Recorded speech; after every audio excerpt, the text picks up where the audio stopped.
नमस्कार बच्चों, मैं doctor Jitendra Kumar Marothia, associate professor इतिहास विभाग, सम्राट पृथ्वीराज चौहान राजकीय महाविद्यालय अजमेर।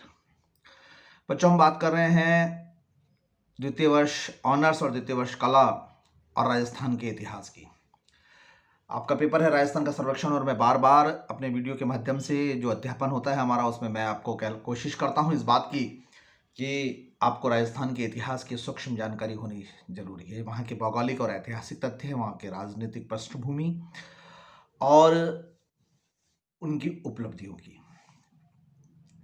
बात राणा उदय सिंह तक पहुंची। मेवाड़ के अभ्युदय की बात कर रहे थे, rise of Mewar in middle age, मध्यकाल में मेवाड़ का जो अभ्युदय हुआ उसके बारे में हम बात कर रहे थे। और अब एक ऐसे शख्सियत, ऐसे व्यक्तित्व की बात करते हैं जो न केवल इतिहास में, राजनीति में, साहित्य में, उपन्यास में बहुत गर्व से, गौरव से अपना नाम अंकित करा सका, महाराणा प्रताप। उदय सिंह की मृत्यु हुई। उदय सिंह के सबसे ज्येष्ठ पुत्र थे। उदय सिंह की एक रानी ने अपने दूसरे पुत्र जगमाल को उदय सिंह के मार्फत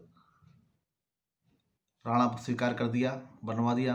लेकिन कई सामंत ऐसे थे जिन्होंने कुंभलगढ़ में ही राणा का अभिषेक कर दिया और महाराणा प्रताप मेवाड़ के शासक बने। अब बात आती है महाराणा प्रताप के बाद में किस प्रकार किया जाए। देखिए, ये वह समय है, फरवरी 1572, कुंभलगढ़ में से अपना राजपाट चला रहे हैं। वह कुंभलगढ़ जो महाराणा कुंभा ने बनाया। दूसरी ओर 1562 में राजा महारमल की पुत्री जोधाबाई से अकबर का विवाह होता है और 10 वर्ष में अकबर बहुसंख्यक हिंदुओं की सहानुभूति प्राप्त करने का प्रयास कर रहा है। न केवल सहानुभूति प्रयास कर रहा है बल्कि अपने प्रशासनिक तौर पर मनसबदारी की नियुक्ति में, राजनीतिक नियुक्तियों में हिंदुओं को उचित स्थान देने का पूरा प्रयास किया जा रहा है।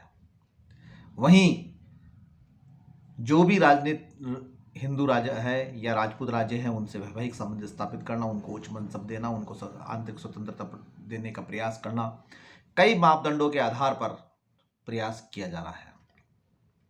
यह वह समय है जब अकबर जोधपुर के विरुद्ध व्यस्त रहता है। 1569 में वे रणथंभौर को विजय प्राप्त कर लेता है और 1575-73 तक जाते जाते सिवाना की ओर व्यस्त रहता है। 1570 के बाद अकबर मेवाड़ को जीतना तो चाहता था, लेकिन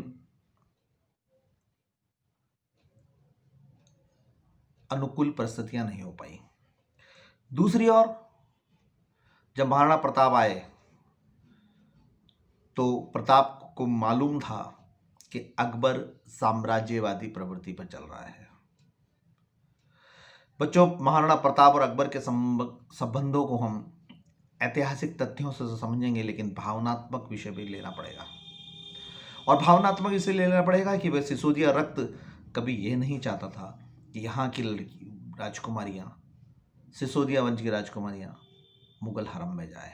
वह नहीं चाहता था कि वह महाराणा प्रताप जो 80 किलो का वजन लेकर अपने कंधों पर चलता है, वो सिजदा और पैबास करते हुए मुगल दरबार में जाए। वह महाराणा प्रताप कभी यह नहीं चाहता था कि जो बरसों से सिसोदिया रक्त का तिलक, ताज ऊपर हुआ है, मैं मुगल दरबार में एक जागीरदार के रूप में पेश आए। वह महाराणा प्रताप कभी नहीं यह चाहता था कि जिसके आगे महाराणा लगता है वह अकबर के दरबार में उपस्थित हो और उसके आगे मनसबदार लगे। एक तरफ स्वाभिमान की लड़ाई थी, दूसरी तरफ साम्राज्य विस्तार की आकांक्षा। इतिहास के, अगर इतिहासकारों की बातों की बात करें तो यह संभवतः निश्चित है कि अकबर महाराणा प्रताप के व्यक्तित्व के इस भाग को बहुत अच्छी तरीके से समझने लग गया था। और इसी कारण से 2-3 वर्ष तक व्यस्त होने के बाद अकबर ने महाराणा प्रताप के संपर्क के लिए प्रयास किया। अपने वाक्चातुर्य मंत्री जलाल खां को भेजा, असफल रहे। तत्पश्चात मार्च 1573 में उसने 22 वर्षीय युवा अपनी पत्नी के भतीजे आमेर के युवराज मान सिंह को भेजा। और मान सिंह और अकबर की मुलाकात कोई उदयपाल में बताता है, कोई उदयपुर की बताता है, कोई गोगुंदा की पहाड़ियों में बताता है, लेकिन ये सत्य है कि दोनों के बीच मुलाकात हुई और जब रात्रि भोज हुई तो उपस्थित नहीं हुए और अपने पुत्र को भेज दिया महाराणा ने अमर सिंह को। इसे अन्यथा लिया गया मान सिंह द्वारा। यद्यपि इस मुलाकात को बहुत रोचक तरीके से प्रस्तुत किया गया है, बहुत कटु आलोचना तरीके से प्रस्तुत किया गया है, लेकिन यह निश्चित है कि मान सिंह ये समझ गया था कि प्रताप अपने किस स्वाभिमानी तत्व के कारण उदयपाल की भोज में रखे गए उदयपाल की पाल में रखे गए उस विशाल भोज में स्वयं उपस्थित क्यों नहीं हुए। जब संदेश ये गया कि महाराणा नहीं आ रहे हैं तो मान सिंह वहां से रवाना हो गया। मान सिंह के रवाना होने के बाद में मान सिंह के पास में ये भी संदेश पहुंचा कि सारे बर्तन धुलवाए गए, सारा सामान जो है पूरा जो प्रांगण था, जो भोज का वो जो था, वो सब साफ कराया गया। इसे मान सिंह ने एक संदेश माना और ये संदेश ये था कि आपने मुगलों के साथ संबंध स्थापित कर लिए हैं। मैंने कहा ना बच्चों, ये स्वाभिमान की रक्त की लड़ाई, ये भावनात्मक पक्ष से आपको समझना होगा। यद्यपि ये इतिहास का एक भाग है, हमारे पाठ्यक्रम का एक हिस्सा है, लेकिन फिर भी हमें इस बात को जानना होगा कि आखिर प्रताप का रक्त इतना। वे जब कभी भी इस बारे में सोचते थे कि वह मुगल दरबार में जाएगा, किस प्रकार जाएगा, एक मनसबदार के रूप में रहेगा, वह घोड़े से उतरेगा जाएगा, उसे कदापि स्वीकार नहीं था। इसलिए उसने भीलों के साथ में समरसता स्थापित की, वहाँ के जंगली आदिवासी जातियों के साथ में समरसता स्थापित की और एक विशाल सेनाओं को इकट्ठा करने का प्रयास किया। स्वयं युद्ध कौशल की तरह, आर्थिक स्थिति कमजोर थी, लेकिन बावजूद इसके भी उसने आसपास के क्षेत्र में, जो गिरवा का क्षेत्र है, जो उस सारे क्षेत्रों में जिस तरीके से भी हो, प्रकृति पर निर्भर कर कृषि को महत्व देते हुए अपनी आर्थिक स्थिति को बनाने का प्रयास किया। वह मेवाड़ का भाग जो 1565 से चित्तौड़ की लड़ाई में उदय सिंह के समय से व्यस्त रहा है, आर्थिक पंगु रहा है, उसे प्रताप ने एक दिशा स्थापित की। अब आता हूं मैं अकबर द्वारा क्या प्रयास किए गए। अकबर इस चीज को जानता था, लेकिन यह भी जानता था कि महाराणा बहुत शूरवीर है, दृढ़ संकल्पी है, स्वाभिमानी है, देशभक्त की भावना कूट कूट कर भरी हुई है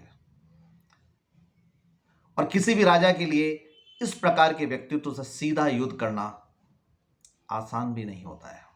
इसलिए अकबर ने शिष्टमंडलों का प्रयास किया।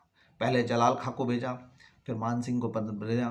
तत्पश्चात फिर भी सफलता नहीं मिली तो मान सिंह के पिता भगवान दास को भेजा गया अक्टूबर 73 में, फिर भी सफलता नहीं मिली। उसके बाद में अपने राजस्व हिंदू मंत्री टोडरमल को भेजा। यहाँ ये देखने को बात आती है कि पहले जलाल खां को भेजने के बाद में अकबर के दिमाग में यह आया कि क्यों ना हमें उसी जाति के लोगों को भेजा जाए जो अच्छी तरह से बात करें और दोनों तरफ के सामंतों के बीच में भी बात होगी तो कहीं ना कोई व्यवस्था निकल जाएगी और महाराणा प्रताप अधिकार स्वीकार कर सकेंगे। अकबर के विभिन्न शिष्टमंडलों को, विभिन्न प्रयासों को, विभिन्न दृष्टिकोणों को महाराणा के पास में एक ही उत्तर था कि वे किसी भी स्थिति में स्वाधीनता स्वीकार नहीं करेंगे। और हर सरल प्रश्न का उत्तर यही था और हर जटिल प्रश्न का उत्तर यही था कि वे युद्ध के मैदान में कभी भी किसी समय में आने को तैयार है। अकबर के पास जब ये संदेश पहुंचा तो अब अकबर निश्चित हो गए कि वह युद्ध की तैयारी करनी ही है। 1576 में जो हल्दीवाटी का युद्ध हुआ, जिसे कर्नल टॉड ने थर्मोपली कहा गया है, उसके बारे में मैं वर्णन बाद में करूंगा, लेकिन मान सिंह को इस पूरे अभियान का सेनापति बनाया गया। यद्यपि विरोध हुआ, बदायूं जो बहुत कट्टर आलोचक है उन्होंने विरोध भी किया, लेकिन फिर भी अकबर ने दूरदर्शिता निकालते किया और कई हिंदू राजा उसके अधीन थे। मुस्लिम राजाओं की लंबी लाइन थी, मुस्लिम सामंतों के सेनापतियों की लंबी सूची थी और वह सबके सब करते और अकबर मांडलगढ़ पहुंचा।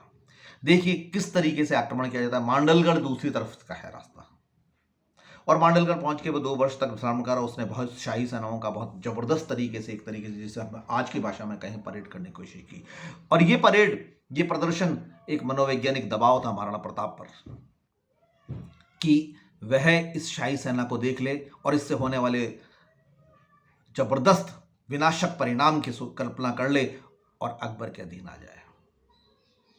जिस दिन महाराणा प्रताप के दिमाग में यह आया था कि वह अकबर के अधीनता स्वीकार नहीं करेंगे, उसी के समानांतर एक बात दिमाग में यह भी आ गई थी कि वह अकबर के साथ कभी भी युद्ध हो सकता है, और जब युद्ध हो सकता है तो युद्ध में दो ही चीजें होती है, या तो पराजय या जय। इस बात को महाराणा बहुत अच्छी तरह समझते थे, इसलिए मानसिंह के इस प्रदर्शन को वह बहुत सहज ले रहे थे। लेकिन सैनिक तैयार है, उन्होंने भी अपनी पूरी कर दी थी। 4 बार के प्रयासों के बाद में अकबर महाराणा की इस जुझारूपन को समझता था, अतः युद्ध के मैदान में उन्होंने खुद स्वयं न उपस्थित होना उचित नहीं समझा, और वह सिवाना के विजय के बाद में नागौर होता हुआ अजमेर आ गया, और अजमेर में यहाँ उन्होंने अपना डेरा डाल लिया, जो एक संग्रहालय के रूप में है आज। और यहीं से उन्होंने 2 सेनाएं 2 टुकड़ियों में भेजी। मानसिंह के साथ लगातार संपर्क रहा, लेकिन यह निश्चित है कि हल्दी घाटी का युद्ध होना था।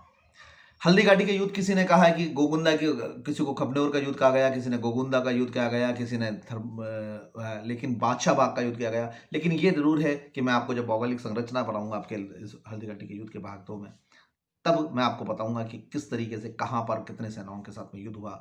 अकबर की सेनाएं निश्चित रूप से ज्यादा थी, महाराणा सेना की ज्यादा थी। मानसिंह ये चाहता था कि खुले युद्ध में हो, और महाराणा प्रताप ये चाहते थे, क्योंकि उदय सिंह ने, मैंने आपको पिछले अध्याय में बताया था कि छापामार युद्ध पद्धति सिखाई दी थी, तो महाराणा प्रताप ये मानते थे कि ये छापामार पद्धति से युद्ध हो। बस यही थी। महाराणा प्रताप सफल हुए। कुछ एक घटनाक्रम ऐसा हुआ जिसके कारण महाराणा प्रताप को पराजय मिली, लेकिन हल्दी घाटी का युद्ध हम अगले अध्याय में पढ़ेंगे। मैंने महाराणा प्रताप के व्यक्तित्व के बारे में आपको बताया, और अगले वीडियो में कल मैं आपको दूंगा। धन्यवाद।